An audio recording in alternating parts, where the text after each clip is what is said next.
21세기 민족일보 TV 뉴스 브리핑입니다. 총 5편의 뉴스를 준비했습니다. 4월 23일 첫 번째 소식입니다. 루스벨트호 남중국해로 재진입. 미 핵 추진 항공모함 시어도어 루스벨트호가 남중국해에 재진입했다. 미 해군 연구소가 운영하는 군사 전문 매체 USNI 뉴스는 19일 루스벨트호가 남중국해에서 작전을 수행 중이라고 밝혔다.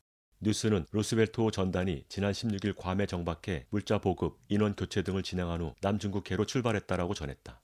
더해 이지스 순양함 벙커1함과 이지스 구축함 러셀함도 루스벨트호와 함께 물자 보급을 받은 것으로 알려져 이후 남중국해로 이동한 것 아니냐는 추측이 나오고 있다. 루스벨트호는 지난달 28, 29일 인도양 동부 벵골만 일대에서 인도군과 합동훈련을 벌인 뒤 지난 4일 남중국해로 진입했다. 이어 항행의 자유 작전을 수행한 후 12일부터 필리핀과 발리카탄 연합 군사훈련을 벌여 중미 간의 갈등을 고조시켰다. 미국의 군사적 공세에 중국이 강하게 반발할 것으로 예상되면서 전쟁 가능성이 또다시 높아질 것으로 예상된다. 다음 소식입니다. 이스라엘, 이란 핵 개발 시 전에 없던 공격할 것. 이란이 나탄즈 핵시설 사고의 배후로 이스라엘을 지목하며 우라늄 농축을 60%까지 올렸다. 미국과 이스라엘은 이란이 핵무기 제조 수준인 90%에 근접했다라며 비난하는 적반하장의 태도를 보이고 있다. 18일 CNBC는 이스라엘이 미국과 이란의 핵 합의와는 별개로 핵 개발 저지를 위한 전략을 세우고 있다라며 그 내용으로는 경제 제재, 사이버전, 핵시설 공습, 정권 교체 등이 있다고 전했다. 이스라엘은 이란의 핵무기 개발 억제 노력이 실패할 경우 시설 파괴도 불사하겠다는 입장을 보이고 있다.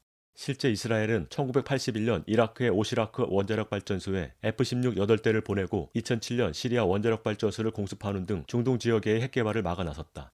공습작전을 주도한 야들린 이스라엘 전 장군은 이번에 또 공격을 계획한다면 양상이 다르다. 이란은 이 같은 공격에 20년 동안 대비했다라며 이란은 매우 견고하게 방어책을 세웠고 여러 곳에 분산해 시설을 세웠다고 언급하면서 이스라엘이 전에 없던 강력한 공격을 취할 것을 암시했다. 그러면서 과연 정보기관이 이란의 핵개발 프로그램을 제대로 파악하고 있는지 의문이다. 2015년처럼 미국이 너무 많은 양보를 하는 실수를 저질러서는 안 된다라는 호전적인 발언을 이어갔다. 이란과 이스라엘은 지난달부터 보이지 않는 전쟁을 벌이고 있다.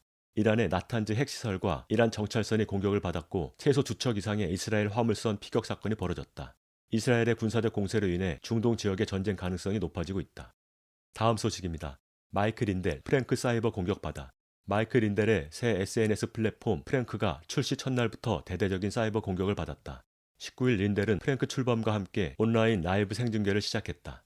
약간 불편할 정도로 솔직한이라는 의미의 프랭크는 빅테크의 검열에 대항하며 출시됐으며 운영자의 개입을 최소화하고 표현의 자유를 보장하는 데 집중하고 있다. 언론에 따르면 오전 11시 시작한 이날 방송은 1200만 명이 시청했고 동시 접속자 수가 2000만 명을 돌파하는 등 폭발적인 관심을 한몸에 받았다. 린델은 48시간 온라인 생중계를 직접 진행하며 프랭크가 미국 선거 다음으로 역사상 가장 큰 공격을 받았다라고 규탄했다. 현재 프랭크는 정상적인 사용에 필요한 사용자 프로필 설정이 불가능한 상태다. 이날 라이브 방송에는 전 백악관 국가안보보좌관 마이클 플린과 전 백악관 수석전략가 스티브 배넌 등이 출연해 축하 메시지를 전했다.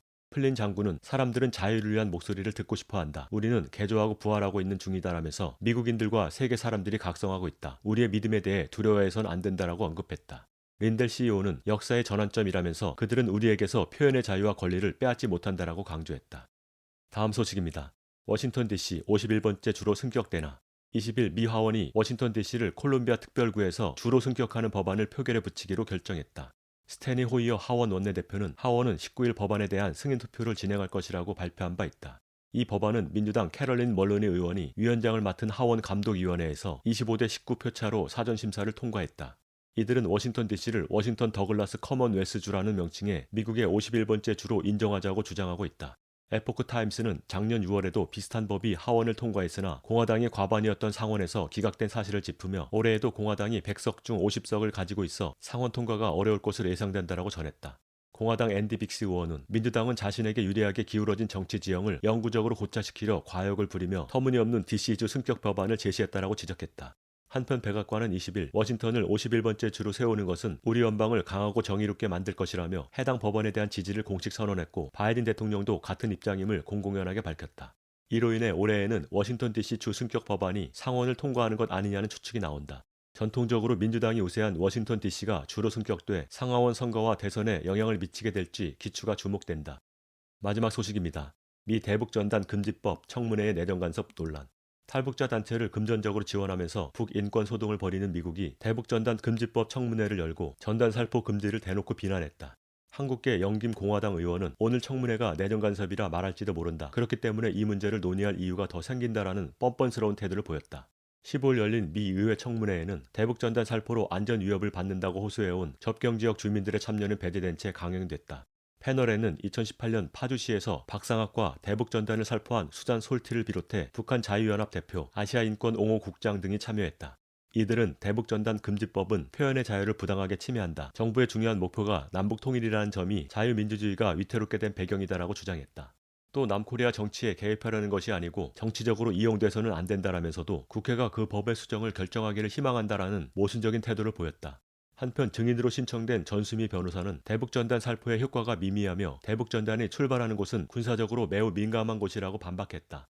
그러면서 대북전단 내용이 불필요하게 과격하다라고 지적했다. 이에 수잔 솔티는 위협을 가하려는 것은 북이라며 대북단체는 정보를 전달하고자 한 것뿐이라고 항변했다. 미국은 국무부 산하기관이며 CIA가 깊이 관여되어 있는 NED를 결성해 현재까지 반북단체를 지원하고 있다. 2016년부터 2019년까지 공개된 것만 약 1,100만 달러의 비용을 지불하며 북인권 소동을 획책했다.